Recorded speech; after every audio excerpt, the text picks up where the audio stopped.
থেকে সহজ উপায়ে চিকেন রান্নার রেসিপি বোধহয় আর নেই। ভীষণ সহজ উপায়ে যারা আগে কখনো চিকেন রান্না করেনি তারা কিন্তু প্রথমবার হলেও আমার এই রেসিপি দেখে কিন্তু রান্না করতে পারবে।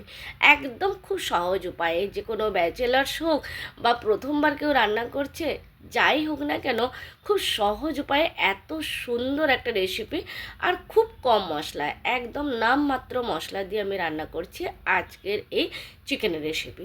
হ্যালো বন্ধুরা, welcome back to my YouTube channel. আশা করি তোমরা সবাই খুব ভালো আছো। আমার নতুন আরেকটি ব্লগে তোমাদের সবাইকে স্বাগত জানাই। 2টো টমেটো নিয়েছি, 3টে পেঁয়াজ নিয়েছি। চিকেনের পরিমাণটা বলে দিই 500 গ্রাম। তবে হ্যাঁ, আমি এখানে কিন্তু আড়াইখানা পেঁয়াজ দিয়েছি, অর্ধেক পেঁয়াজ আমি তুলে রেখেছিলাম। তো আড়াইখানা পেঁয়াজ নর্মালি চপিং করে নিয়েছি। মানে যারা প্রথমবার রান্না করছে তারা তো আর খুব মিহি করে কাটতে পারবে না, তাই নর্মালি যেমন চপিং হয় তার সাথে একটু আদা, একটু রসুন নিয়ে নিয়েছিলাম। আর তার সাথে 500 গ্রাম মাংস আমি ভালো করে ধুয়ে নিয়েছি। ধুয়ে এবার তাকে জল ঝরিয়ে নিয়ে যে কড়াইতে আমি রান্না করব সেই কড়াইতেই কিন্তু আমি পুরো ম্যারিনেট করব চিকেনটাকে। তো এটা 500 গ্রাম মাংস আছে, তার সাথে একটা লেগ পিসও দিয়েছে। নর্মালি যারা চিকেন ভক্ত তারা একটু লেগ পিস খোঁজে। তো আমি রাফিং যে চপটা করে রেখেছিলাম সেটাই আমি পেঁয়াজটা দিয়েছি। আর তার সাথে কাঁচা পাকা লঙ্কা দিলেও কিন্তু তার টেস্টটা বেশ সুন্দর আসে। তো ব্যাস তাকে মাঝখান থেকে চিড়ে দিয়েছি এইভাবে। এবার খুবই কম মশলার আমি এখানটায় অ্যাড করব। টমেটো নিয়েছি দুটো টমেটো, সেটাও রাফিং চপ করে নিয়েছি বড় বড় করে।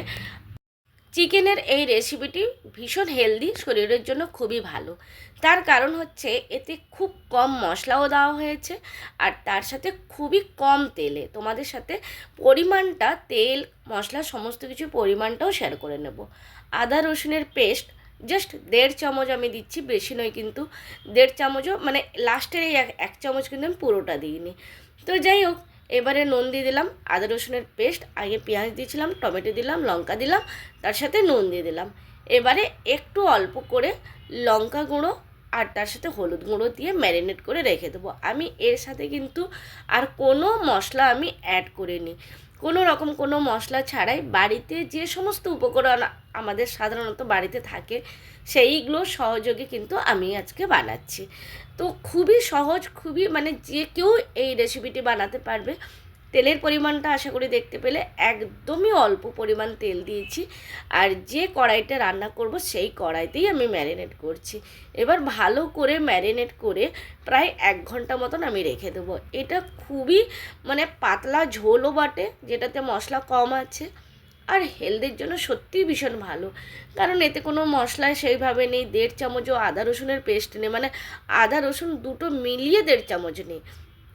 তার সাথে তেলও একটুখানি আছে, তো তার জন্য এটা ভীষণ মুখরোচক আছে, ভীষণ হেলদিও আছে। যেহেতু 2খানা টমেটো দিয়েছি তাই অবশ্যই মুখরোচক তো লাগবেই, দারুণ একটা ব্যাপার। তো মোটামুটি 1 ঘন্টা আমি ম্যারিনেট করে রেখে দিয়েছিলাম। তারপরে গ্যাস অন করে নিলাম।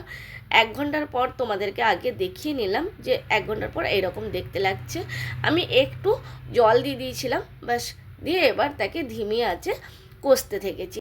যেহেতু কম মশলা কম তেল আছে, তার জন্য বারবার কিন্তু নাড়তে হবে, নাহলে কড়াতে লেগে যেতে পারে। তো মোটামুটি মশলা কষা হয়ে গেল। কম মশলা দেওয়ার পরেও কিন্তু মনে হচ্ছে বেশ সুন্দর।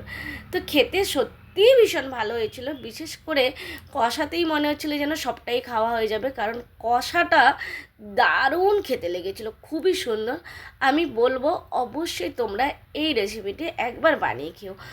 যেটাতে কোনো রকম কোনো ঝামেলা নেই, কোনো রকম কোনো মশলারও ব্যাপার নেই।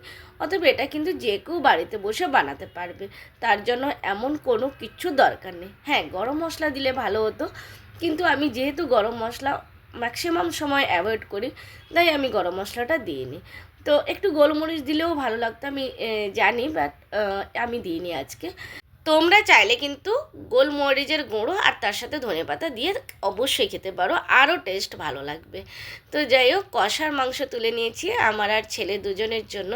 তারপরে একটু জল দিয়ে দিলাম, কারণ ঝোল না হলে ভাতটা মাখিয়ে খাওয়ার জন্য আমার মনে একটু ঝোলের দরকার হয়। তো যাই হোক, আমার ভীষণ কাশি হয়েছে, যার জন্য আমি ভয়েস ওভারও ঠিক মতন করতে পারছি না। আশা করি বন্ধুরা বুঝতেই পেরেছো। আর মশলাটা দেখো পুরো লাল লাগছে, কিন্তু তেল খুবই সামান্য দিয়েছি, মানে 2 চামচ আমি তেল দিইনি, চায়ের চামচে 2 চামচও তেল দিইনি, তাও মনে হচ্ছে অনেকটা তেল তেল আছে। আর তার সাথে বেশ ঘন লাগছে, কিন্তু মশলাও কম, তেলও কম, সবটাই যা আছে তোমাদের সামনেই শেয়ার করলাম। তো বন্ধুরা, কেমন লাগলো বলো আমার আজকের এই চিকেনের রেসিপি? একদম খুব সহজ উপায় বানানো যাবে, যে কেউ বানাতে পারবে, ছোট থেকে বড় যে কেউ বানিয়ে খেতে পারবে। তো মোটামুটি বাড়িতে একা থাকলে আর চিন্তা নেই যে কিভাবে চিকেন বানিয়ে খাবো, সেই চিন্তাটা আর থাকবে না। তো বন্ধুরা, কেমন লাগলো বলো আজকের এই চিকেনের রেসিপি? যদি ভালো লাগে তাহলে অবশ্যই লাইক কমেন্ট করো। টাটা বাই বাই, সবাই খুব ভালো থেকো। যেহেতু আমারও শরীরটা ভীষণ খারাপ, আমারও তেল মশলা খাওয়াটা বারণ আছে, অথচ চিকেন একটু খেতে ইচ্ছেই করে, তার জন্যই আজকের এই হেলদি চিকেন রেসিপিটি বানালাম। তো বন্ধুরা, যদি ভালো লাগে অবশ্যই আমাকে কমেন্টসে জানিও, আমিও চেষ্টা করবো এরকম খুব সহজ রেসিপি শেয়ার করতে। টাটা বাই বাই, সবাই ভালো থেকো, শুভরাত্রি।